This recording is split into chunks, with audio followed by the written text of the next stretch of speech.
Pemirsa, ratusan orang merusak kantor Gubernur Kalimantan Utara sebagai bentuk kekecewaan warga terkait tingginya kecurangan pilkada yang tidak diusut oleh Bawaslu Provinsi Kalimantan Utara. Petugas terpaksa menembakkan gas air mata dan water cannon karena massa sulit dikendalikan.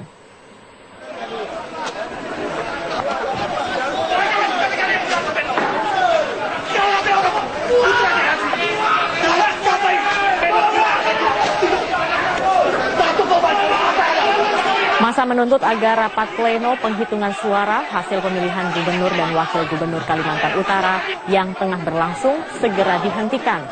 Masa mendesak Bawaslu untuk mengusut tuntas pelanggaran politik uang dan mobilisasi PNS oleh salah satu pasangan calon. Merasa tuntutannya tidak ditanggapi, masa berteriak meminta Ketua Bawaslu Kalimantan Utara menemui pengunjuk rasa. Massa mulai bertindak anarkis dengan melempari kantor gubernur dengan batu, merusak fasilitas umum, dan merusak sejumlah mobil, termasuk mobil dinas gubernur. Upaya aparat untuk mengendalikan massa dengan menembakkan gas air mata dan water cannon justru membuat massa semakin tidak terkendali.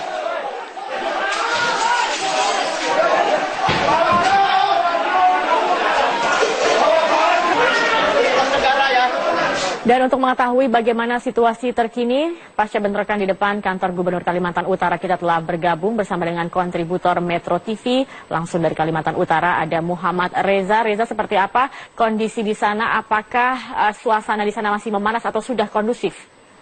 Ya, baik Sakia. Saya laporkan dari Kota Tanjung Selor, Kalimantan Utara.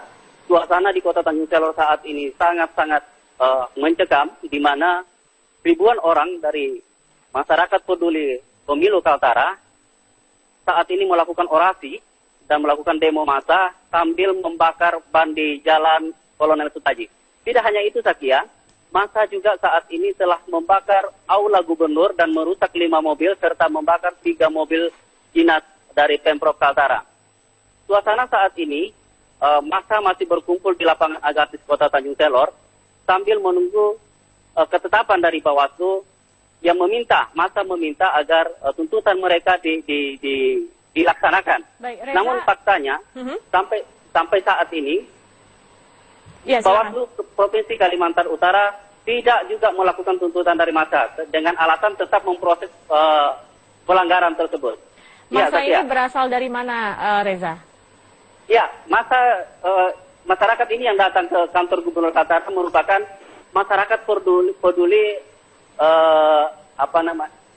masyarakat peduli pilkada di Kaltara, mengingat tingginya indikasi pelanggaran yang dilakukan salah satu paslon untuk memobilisasi PNS dan melakukan politik uang. Oke. Ya, Sakia. Baik, artinya suasana masih mencekam.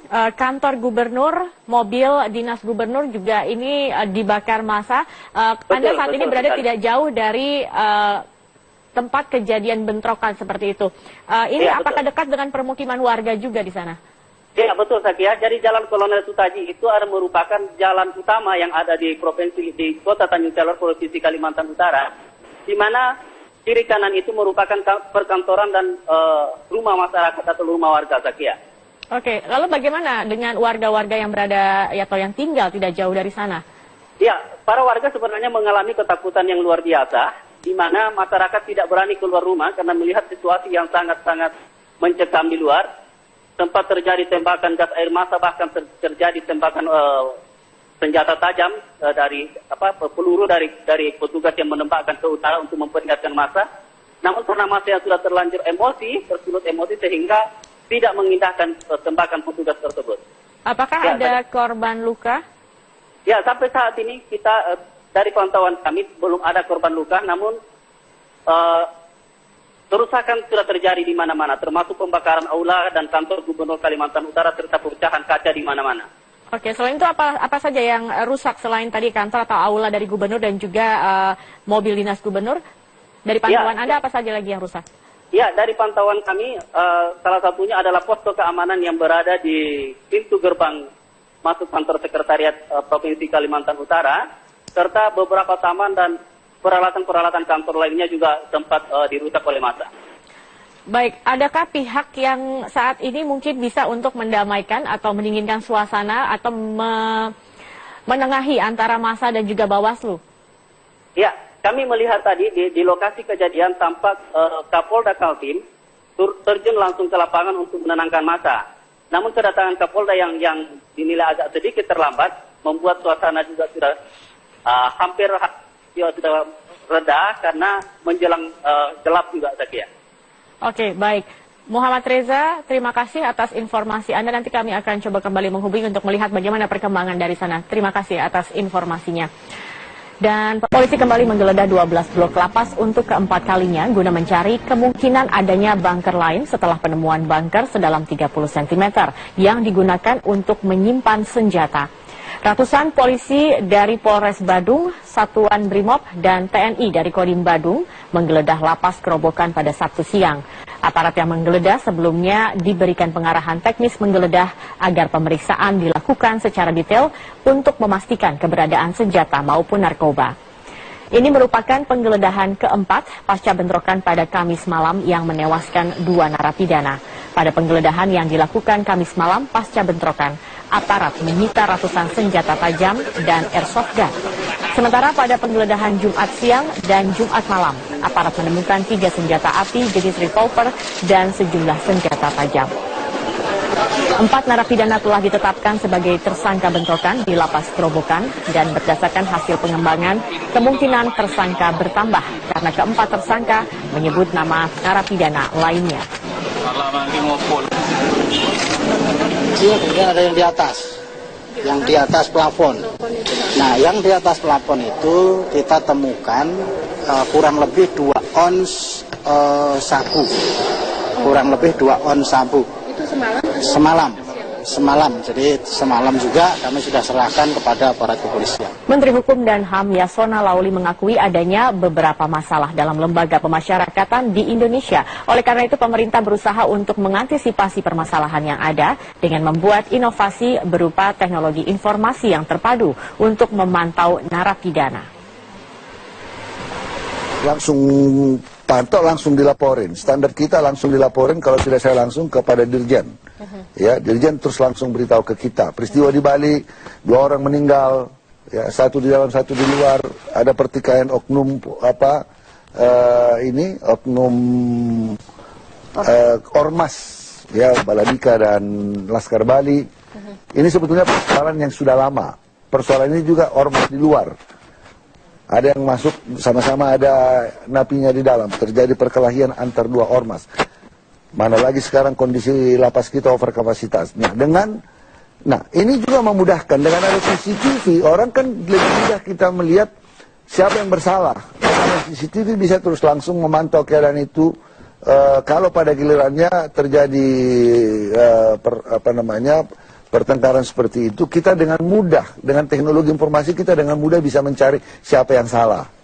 Jadi rekaman itu semua ada sama kita dan kita bisa akses dalam pengawasan lembaga pemasyarakatan. Salah satu terobosan kita harus pakai CCTV. CCTV itu dengan adanya CCTV di lapas seperti ini sekarang misalnya, tinggal kita koneksi kemari. Saya mau misalnya lihat kondisi di Cipinang seperti apa, ya, Nusa Kambangan seperti apa. Ini termasuk pengawasan pimpinan pada tingkat lapangannya. Kerusuhan berdarah yang menewaskan 2 napi di lapas Kerobokan Bali 2 hari lalu bukanlah yang pertama kali terjadi. Pada November 2011, lapas Kerobokan bahkan terbakar akibat bentrok antar napi. Meski demikian, kondisi lapas kini berangsur normal.